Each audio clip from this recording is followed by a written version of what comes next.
Below is the revised text from your provided document, formatted with proper grammar, punctuation, commas, full stops, question marks, etc., and sentence structure to ensure it is suitable for text-to-speech software. I have ensured the story remains complete, with no missing content, and I have removed the asterisks, bagcall, as requested. The text has been carefully edited to maintain the original meaning, while improving readability and pronunciation accuracy for text-to-speech applications. At the end, I will confirm in English that the text is complete. In nearly every major category for the past several decades, Texas has always been ranked as only being America's second largest state. When counting by amount of land, Texas has always remained second, sitting in Alaska's gigantic shadow ever since Alaska was admitted as a state back in 1959. There's even a common joke in Alaska that Alaska could be divided in half, and then Texas would only be the third largest American state. When counting by amount of people, Texas has also long sat in the shadow of California. The most recent U.S.-wide census in 2020 revealed that, at that time, California had around 10 million more people than Texas. Correspondingly, when counting the states by the size of their economies, Texas has once again long sat in second place to California's larger first. While the gap in size of land between Texas and Alaska can never be filled, the gap in size of people and economy between Texas and California has recently been narrowing rapidly. For the past 20-plus years, Texas has been growing much more quickly than California has been, and it's been a long time coming. For decades now, Texas has been steadily making its way, climbing up the ranks of America's most populous states. Way back in 1960, Texas was only ranked 6th out of America's 50 states by population, behind Ohio, Illinois, Pennsylvania, California, and New York. From the time of the third ever American census taken in 1810 to a century and a half later, in 1960, New York constantly remained America's longest-lasting, most populous, and most influential state. However, the pace of American settlers moving to the west and the south, to states like California, Texas, and Florida, was rapidly picking up pace by the mid-20th century. By the time the 1970 U.S. Census rolled around, a startling realization was made. For the first time since the 1810 census taken 160 years previously, another state had finally surpassed New York to become America's newest, most populous state, California. It was the very beginning of California's demographic dominance over all the other American states, and for the half-century ever since then, California has continually remained in the top position. By 1990, roughly 12% of all Americans were Californians, a proportion that has remained more or less constant ever since. But California hasn't been the only state experiencing rapid growth over the past half-century. Texas, too, continued adding more and more people, and was climbing through the ranks as well, steadily surpassing Ohio, Illinois, and Pennsylvania. Finally came the 2000 census, which revealed that Texas had suddenly become the second state since 1810 to surpass the population of New York. For the past 23 years ever since then, it has continually been California and Texas in the number 1 and 2 positions for the most populous states.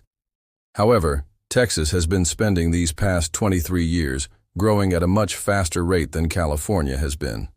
Back in 2000, when Texas was confirmed by the census as having America's second largest state population for the first time, the state was home to around 20.85 million people, around 13 million fewer than California.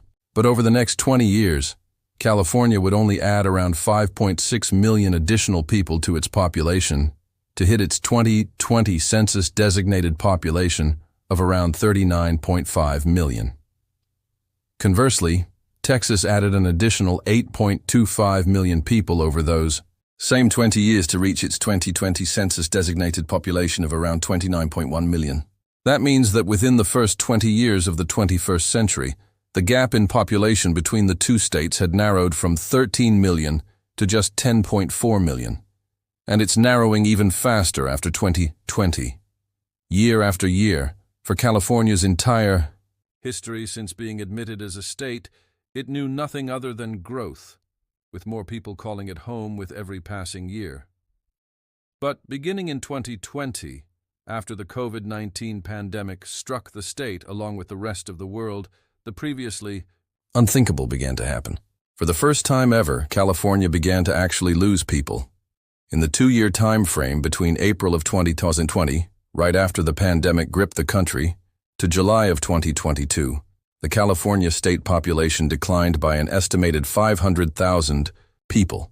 This was due to a variety of factors, as around 700,000 previous California residents left the state over those 2 years, either by moving somewhere else or dying, while only around 200,000 new residents moved into the state to take their places. This exodus of people from California in the early 2020s was indicative of the fact that, for the first time in its more than 170-year state history, California further lost an amount of its enormous political power by losing one of its seats in the population-based U.S. House of Representatives, getting downgraded from 53 representatives to only 52, further meaning one less Californian vote in the Electoral College for president.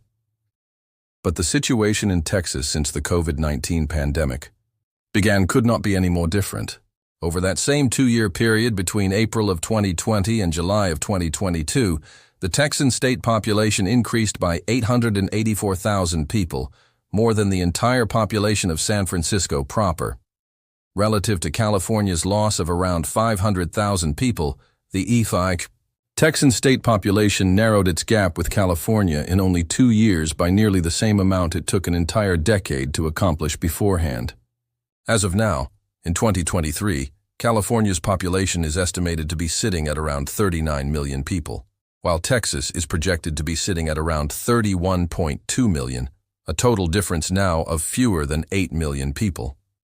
If the current trends continue, as they have been, then Texas may end up even eclipsing California's population as America's newest, most populous state by sometime in the 2040s. The growth in Texas's population has also resulted in an accompanying growth in the state's political power. Conversely to California, Texas gained not only 1 but 2 additional seats in the population-based House of Representatives, from 36 up to 38, roughly 15% of the number of electoral votes required now to win the American presidency. Perhaps most remarkably, the population explosion in Texas has been very well spread out across the state as well. It seems like pretty much everywhere in Texas has been booming recently.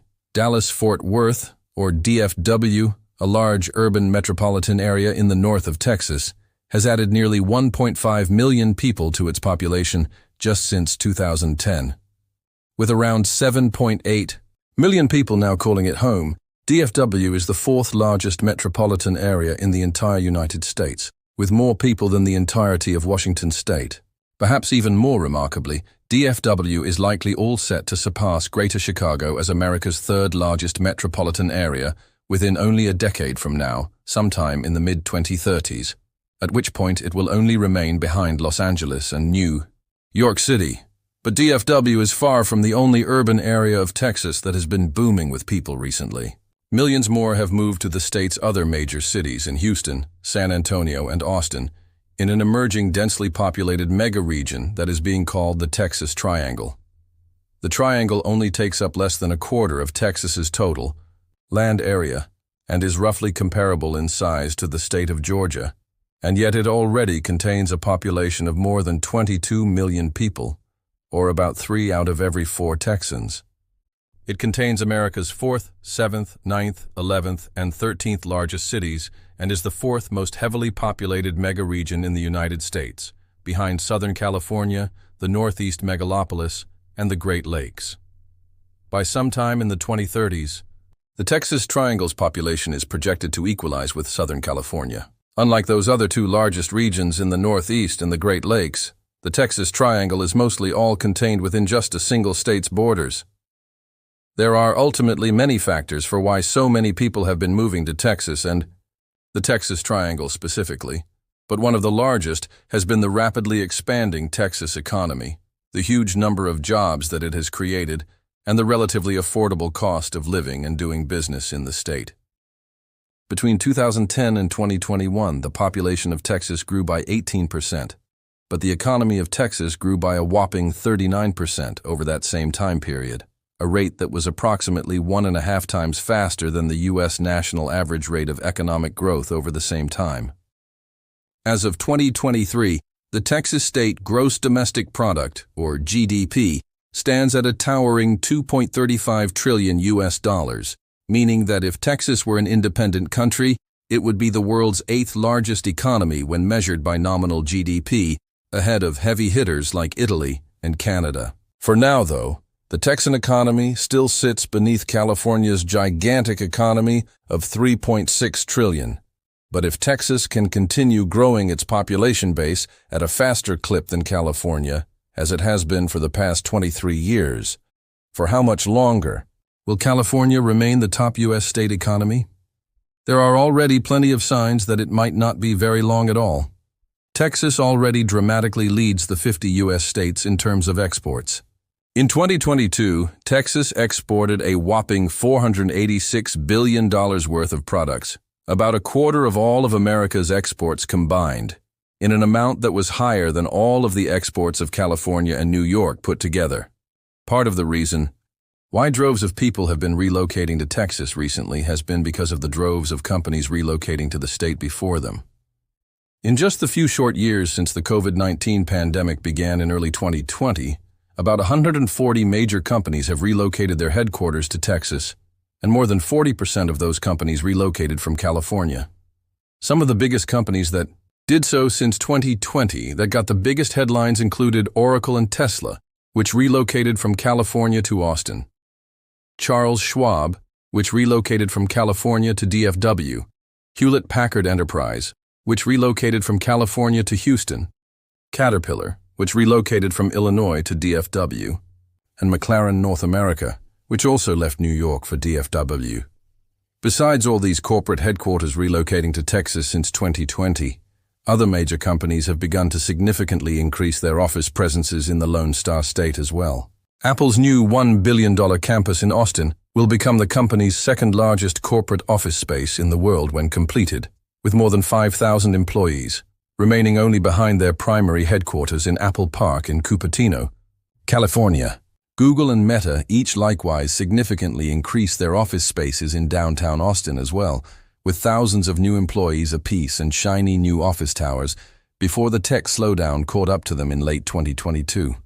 Goldman Sachs, the second-largest investment bank in the world, announced that they would be constructing their new second-largest office base in the world in downtown Dallas. They will house 5,000 of their own employees when completed, which will make Dallas the company's second-largest center of operations after their primary HQ in New York. In part because of all these wide-scale corporate relocations and expansions to Texas, the Lone Star State has been responsible for an absolutely astonishing 35% of all the new jobs created in America since the COVID-19 pandemic began in February of 2020. To both corporations and people, Texas offers a lot of attractions. For one, the Texas Triangle sits at roughly the center point of the contiguous 48 United States, enabling easy and rapid air travel to both American coasts and to Latin America. Since 2021, DFW Airport has ranked as the second busiest airport in the entire world by passenger traffic, with 193 direct domestic destinations and 67 direct international destinations as far away as Sydney, Dubai, and Doha. It is also the primary hub for American Airlines, the largest airline in the world when measured by fleet size and passengers carried. DFW Airport isn't even the only major airport in town. There's also Dallas Love Field nearby, with another 71 direct flight destinations, and it's the primary hub for Southwest Airlines, the largest low-cost carrier in the world and the largest carrier of domestic passengers in America. Further, there's the Perot Field-Fort Worth Alliance Airport, which is primarily focused on cargo operations and is one of America's largest, acting as a regional hub for FedEx Express and a focus city for Amazon Air. All of these advantages to cheap, easy, and fast air travel to pretty much anywhere else in the country, or even the world, make DFW a highly strategic center for businesses with national or global business interests to relocate their operations to. But it's far from Texas's only advantage at attracting companies and people. The state is one of only a few that has a 0% state income tax and 0% capital gains tax, while land for corporations and housing for people are significantly less expensive than on either of the American coasts. As of March 2023, according to Realtor.com, the median listing price for a home in San Diego was $925,000, $1.1 million in Los Angeles, $1.25 million in San Jose, and $1.3 million in San Francisco. Conversely, in the Texas Triangle region, the same data from the same source at the same time shows a median listing price for a home in Houston is just $340,000. In Fort Worth, $350,000. In Dallas, $430,000. And in Austin, $619,000. This means that home prices in Houston and Fort Worth are generally around 4 times less than in San Francisco, while even in Austin, Texas's most expensive city, they're still nearly half the price as seen in Los Angeles. Austin, in particular, has seen a skyrocketing in the cost of living over the past decade as major tech companies from California have relocated and expanded their operations there. Back in 2010, just 13 years ago, the median home price in Austin was less than a third of what it currently is today. Back then, the tallest building in the city was just 683 feet tall. Now, the city has not just one but 2 super-tall skyscrapers under construction that will tower at 1,022 feet and 1,035 feet high, respectively. Once completed, they will become the new tallest towers in the state, and the taller of them, the Wilson Tower, will become the tallest all-residential building anywhere in North America outside of Manhattan. The various different major cities in Texas all have various different economic strengths.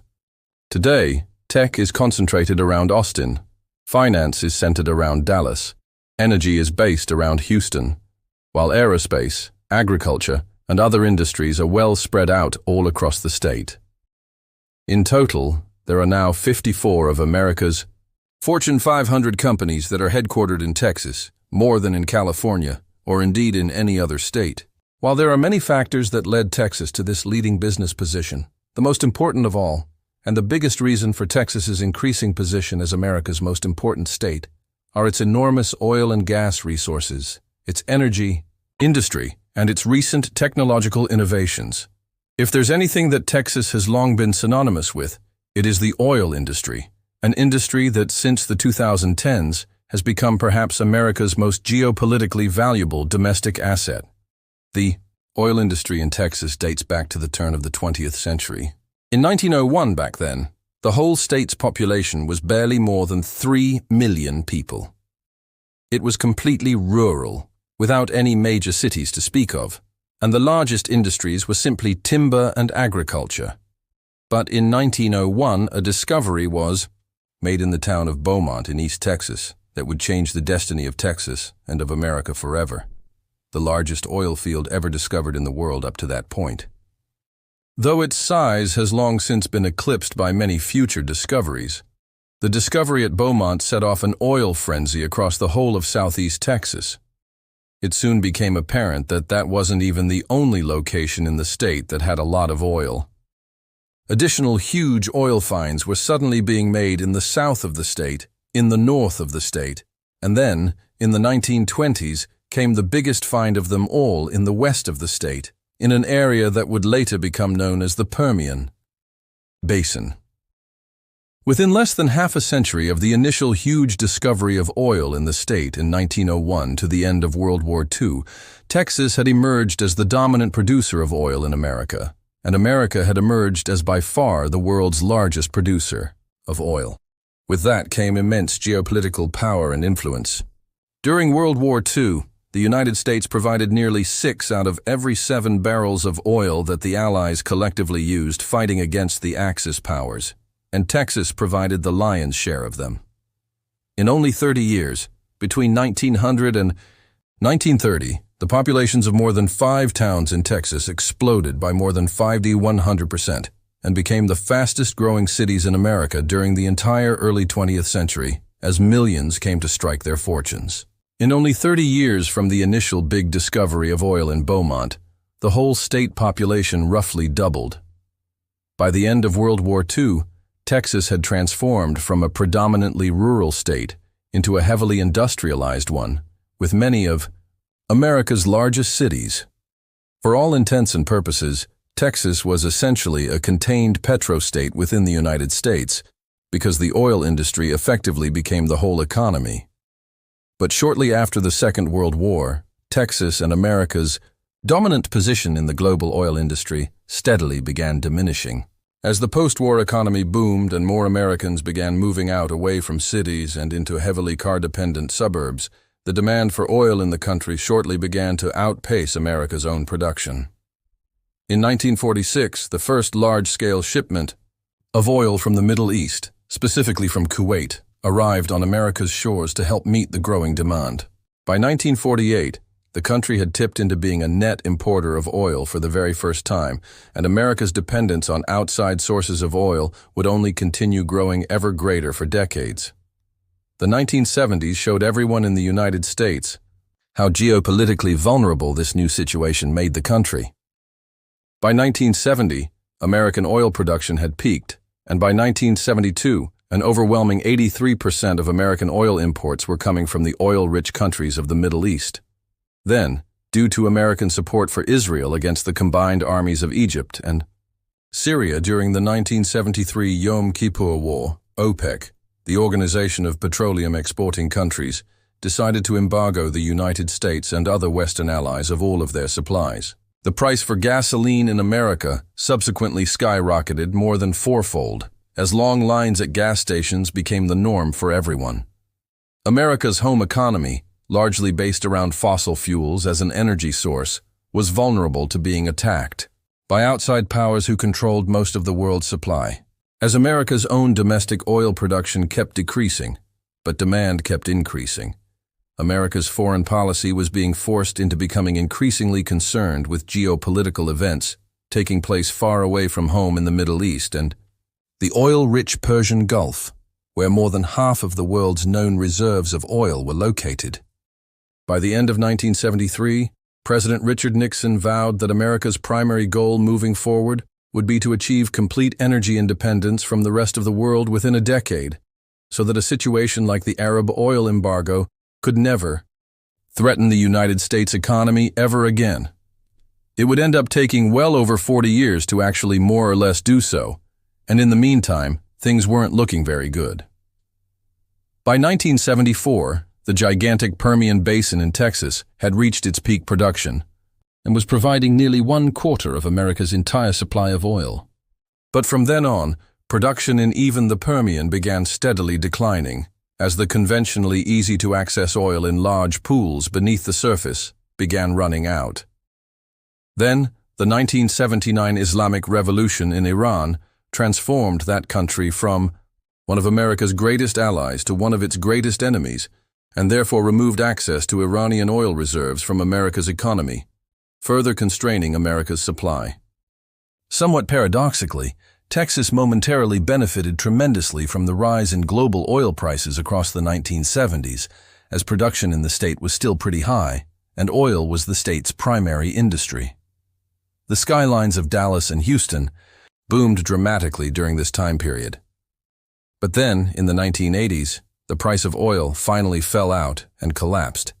And with its fairly undiversified economy at the time, Texas fell into a deep, oil-induced recession alongside it that spread throughout the whole state's economy. Ambitious buildings that were planned to be constructed during the 1980s in cities like Dallas and Houston had to be abruptly canceled as the oil money began running out, like a very ambitious Art Deco-inspired 80-story tower that was planned for Dallas in the 1980s, but was never even started. By 2005, it had been more than 30 years since Richard Nixon claimed America would be fully energy independent within a decade, but 30 years on, America was importing more oil from abroad than it ever had before in its entire history.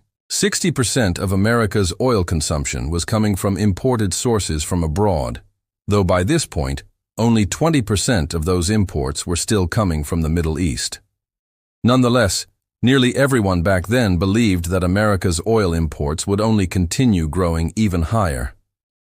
By 2007, oil production within the Permian in Texas had hit its all-time low, and nearly everybody believed that the United States was doomed to be the world's largest importer of oil and natural gas indefinitely, with a chronic overdependence on foreign suppliers who could potentially weaponize their energy resources to harm the country, like during the Arab oil embargo.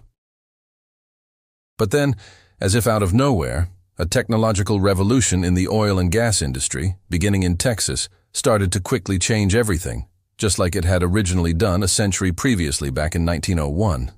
Petroleum engineers and geologists, working in the Barnett Shale region of North Texas, were the first who managed to put together two previously unrelated technologies to produce a revolutionary and unconventional new result.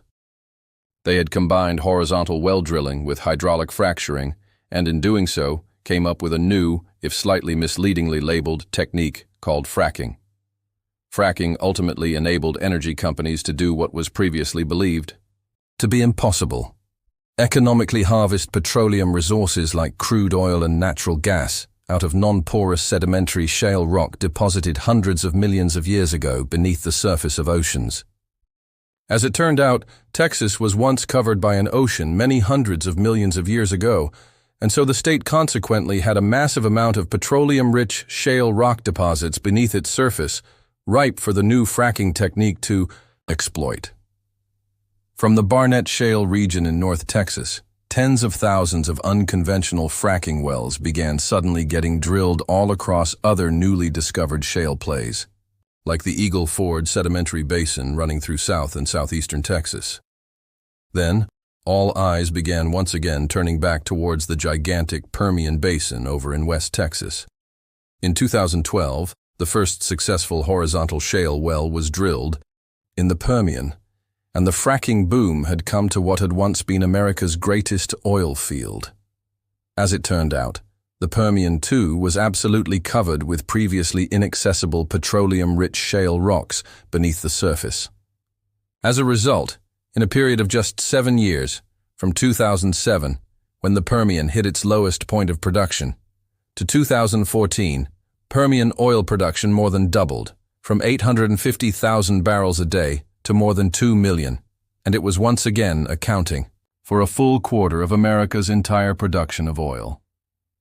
As it turned out, fracking revealed that Texas contains several of the largest oil and gas fields that have ever been discovered anywhere in the world. The Spraberry and Wolfcamp field in the Permian is generally now regarded as the second largest oil field on the planet, behind only Saudi Arabia's largest oil field at Gawa. The Eagle Ford is now regarded as the world's fifth largest oil field, ahead of the Samotlor field in Siberia, the largest of all of Russia's oil fields. Even better, the massive Texan shale oil and gas fields are perhaps the most strategically well located of all the major petroleum reserves on the planet. These aren't the massive oil and gas fields of Saudi Arabia, which are all located in the very sparsely populated deserts of the east of the country and hemmed in by the major maritime choke points of the Strait of Hormuz, the Bab el-Mandeb, and the Suez Canal, with major geopolitical threats immediately nearby, making Saudi oil and gas challenging to build infrastructure around that is required to get it out to world markets. These aren't the massive oil and gas fields of Russia, all of which are located deep within the interior of sparsely populated Siberia. Similarly difficult to build infrastructure to and from that is required to get them out to the world market. Instead, the massive Texan shale oil and gas fields, among the largest anywhere in the world, can be found almost precisely where many of America's largest cities and most advanced infrastructure had already been built. Overlay the map of Texan shale oil and gas fields with Texan population density, and remember the 22 million people that live within the Texas Triangle. The Barnett Shale region largely runs over Dallas-Fort Worth. The Eagle Ford spans right through the center of the triangle and runs right nearby to San Antonio, Austin, and Houston. And the mighty Permian Basin is only a bit further to the west of the triangle and is well connected to it by highway and rail. They can take the basin's oil and gas directly to the Texan coast for easy, immediate, geopolitical, risk-free access to the Gulf of Mexico and the world's oceans from there, assuming, of course, that Cuba isn't under the control of a major hostile foreign power, which has, from time to time, been the case before but not currently. Within just 5 years, from 2009 to 2014, the fracking revolution, along with Texas's geology and the location of its mighty shale reserves nearby to major infrastructure links, and the ocean, all resulted in Texan oil production more than tripling, and within time, it would accelerate even faster. By today, in 2023, the fracking revolution has enabled Texas alone to become the producer of 43% of America's entire nationwide production of oil, and 25% of America's production of natural gas, far higher amounts than any other single state has been capable of achieving. Texas now produces even more oil than Iraq, and if it were an independent country, it would be the world's 4th largest producer, barely behind the rest of the United States, Russia, and Saudi Arabia. Texas further produces more natural gas now than either China or Qatar, and were it to be its own country, it would possess the 4th highest production of natural gas on the planet, just barely behind Iran. Even further, Texas controls the largest amount of crude oil refineries out of any U.S. state as well, and thus possesses the largest ability out of any of the states to refine crude oil into finished products like gasoline, diesel, and jet fuel. As of 2021, there are a total of 31 petroleum refineries in Texas, largely concentrated around the Gulf Coast, that collectively account for about 1/3 of America's entire crude oil refining capacity. That grants Texas the ability to refine more oil than India and every other country in the world besides Russia, China, and the rest of the United States. As a result, the second Texas oil boom that began in the early 2010s has proven to be nearly as massive a development for the state as the first oil boom was in the early 20th century, and has been a further primary factor in the state's recent extraordinary growth rate. Even better this time around, when the price of oil inevitably comes down again in the future, the state's economy is well diversified enough to weather through the storm, unlike in the past. The Texan shale boom, along with smaller, but still significant shale booms in other states like North Dakota, has ended up completely crushing everybody's predictions back from the 2000s about the United States being doomed to become the world's largest importer of oil and gas. Quite to the contrary, Texan oil and gas production heavily contributed to the United States, finally regaining the title of the world's largest oil producer from Saudi Arabia in 2018, a title that America had lost more than 40 years previously, and a title it still would not have without Texas or fracking. By 2015, Texas and the United States were already doing what had previously been thought of as impossible. That December, a tanker in Corpus Christi loaded up with crude oil drilled from the shale in the Eagle Ford and set sail for France, representing the first major export of U.S. oil abroad since the 1970s. The United States had suddenly returned, back to the world stage again as the largest oil and gas power in the world, and the reverberations shook across the globe. As the United States slowed down its imports of oil and gas from abroad, America's trade deficit was also rapidly declining. By 2019, the United States had dramatically slashed down its net oil imports from the peak of 60% of total supply back in 2005 to less than 3% of total supply. Then, as the United States became by far the world's largest producer of natural gas, of which Texas produces 1/4, the country gained the ability to use this abundant natural gas to produce some of the cheapest electricity and cheapest chemicals seen anywhere in the developed world. America's seemingly bottomless supply of natural gas, established by fracking after the 2010s, and its reliable electricity grid compared to its peers, has become another primary factor in encouraging manufacturing to relocate back to the United States.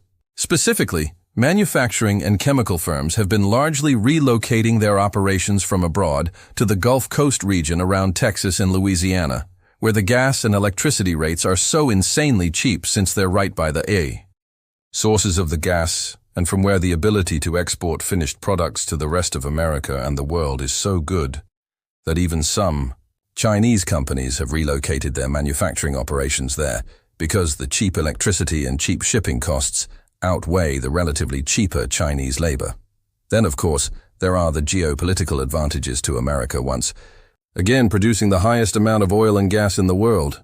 Following the Russian invasion of Ukraine in early 2022, the European Union acted quickly to slash its imports of Russian oil and gas in order to deny the Kremlin funding that would help to pay for its war machine. The shale revolution in Texas and the United States helped the European Union do this in more ways than one. For starters, were it not for the shale revolution, the United States would still almost certainly be the world's largest importer of oil and gas, and would therefore be directly competing for the limited outside world supplies with Europe right now, meaning that the price Europe would have had to pay to replace Russia's oil and gas would be far higher than it really was. But because of the shale revolution, the United States was not only hardly importing any oil and gas from the Middle East or elsewhere at all, and thus was better freeing up those resources for Europe, but it was also producing enough to export to Europe itself. Since the Russian invasion, Texan and American oil and gas have been flowing in container ships across the Atlantic to Europe, in a deluge that resembles the Allied supply effort during World War II. As a result, America suddenly displaced even Qatar as the world's largest exporter of liquefied natural gas this year, in 2023, as it found itself the second largest provider of gas to the European Union at 20% of their total imports, only behind Norway in first at 31%. The gas has, of course, been accompanied by Texan and American oil, as by the end of 2022, 18% of the European Union's oil imports were also coming from across the Atlantic. The end result has dramatically blunted Vladimir Putin's ability to blackmail the European continent with energy warfare, and has deprived the Russian army of billions of dollars in potential funding, as American oil and gas coming in on ships from the West moves in to largely replace the Russian oil and gas that was coming in through pipes from the East. The vast majority of America's ability to do all of this countering without firing a single shot has all come from the state of Texas. Texas doesn't just lead the United States in oil and gas production either, but also in renewable energy. The windiest part of America, and indeed one of the windiest places on the entire planet, runs straight down the Great Plains from North Dakota, through the Texas Panhandle, North Texas, and Central Texas. By comparison, nowhere in continental Europe does it get anywhere near as windy as it does in these areas of Texas. The only locations with similar wind potential here are within the European offshore regions of Denmark, northern Germany, the UK, and the Aegean Sea between Turkey and Greece. Consequently, Texas possesses a major ability to harvest a lot of power from wind, and it does. There are more than 150 wind farms in the state already that collectively produce over 30,000 megawatts of power and provide for around 16% of the entire state's electricity needs. That's by far the highest amount of wind power generated by any U.S. state, and if Texas were an independent country, it would rank 5th in the entire world by wind power generation, in addition to 5th in natural gas and 4th in oil. To just keep adding on to Texas's energy advantages, you can further measure the state by solar energy potential, where once again it contains some of the best solar potential land in the entire country across the western portions of the state. Solar already accounts for another 4% of Texan electricity.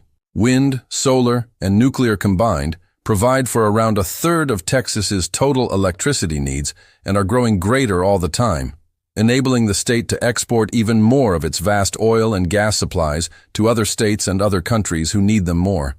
Texas is therefore effectively one of the world's greatest energy super-provinces, because it contains many of the largest and most productive oil and gas fields on the planet, one of the largest refinery capabilities on the planet, some of the windiest and sunniest locations on the planet, a strategic position in the center of North America, granting it the ability to easily export many of those resources across the continent, and a long coastline free of major maritime choke points to export those resources around the world from. Texas is America's greatest energy province, and the boom that the energy industry has been providing the state over the past decade and a half has reverberated across every other industry in the state, from tech to finance to aerospace and more, which has all collectively led to Texas being the fastest growing of all American states in raw numbers of people during the 21st century. In time, by the 2040s, Texas may indeed finally end up surpassing California and become America's newest, most populous and most influential state. Time will tell, and we'll see if I'm right 20 years from now.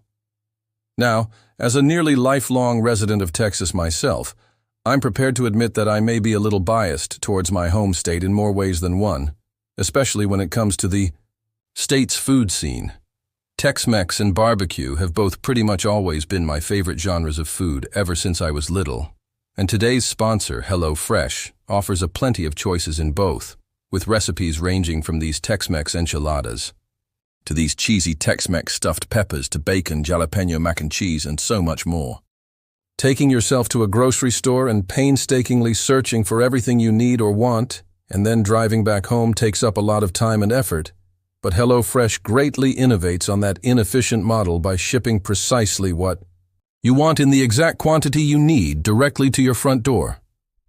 You just use their app or website to select one of their 40 different meal options each week, and then all of their ingredients show up directly on your doorstep in an insulated, ice-packed box. You can even add on extra snacks, sides, and desserts as well. Once you get your box, you can go straight to cooking with all the instructions provided on each meal's recipe card, and the cooking goes quicker than you'd expect since you don't have to deal with measuring at all, and certain ingredients already come pre-prepared. That way, you can make a delicious home-cooked meal in only around 30 minutes without spending any of your time shopping or meal planning. It's also cheaper than grocery shopping and 25% cheaper than takeout options. Personally, it really allows me to fit more delicious cooking into my busy schedule, and that means I can avoid ordering more expensive delivery food or eating unhealthy frozen meals. That's why I've been using HelloFresh myself now for more than 2 years and regularly order some of my all-time favorites, like these amazing Tex-Mex beef stuffed peppers. All around, HelloFresh is just a better way to eat, and it's often cheaper too, especially since you can click the button that's here on your screen right now, or by following the link down in the description below, which will take you to HelloFresh.com, where you can use the code RealLifeFloor16 for 16 free meals plus free shipping. It's a great way to help support Real Life Lore and eat well too. So, once again, that's HelloFresh.com and code RealLifeFloor16 for 16 free meals and free shipping. As always, thank you so much for watching.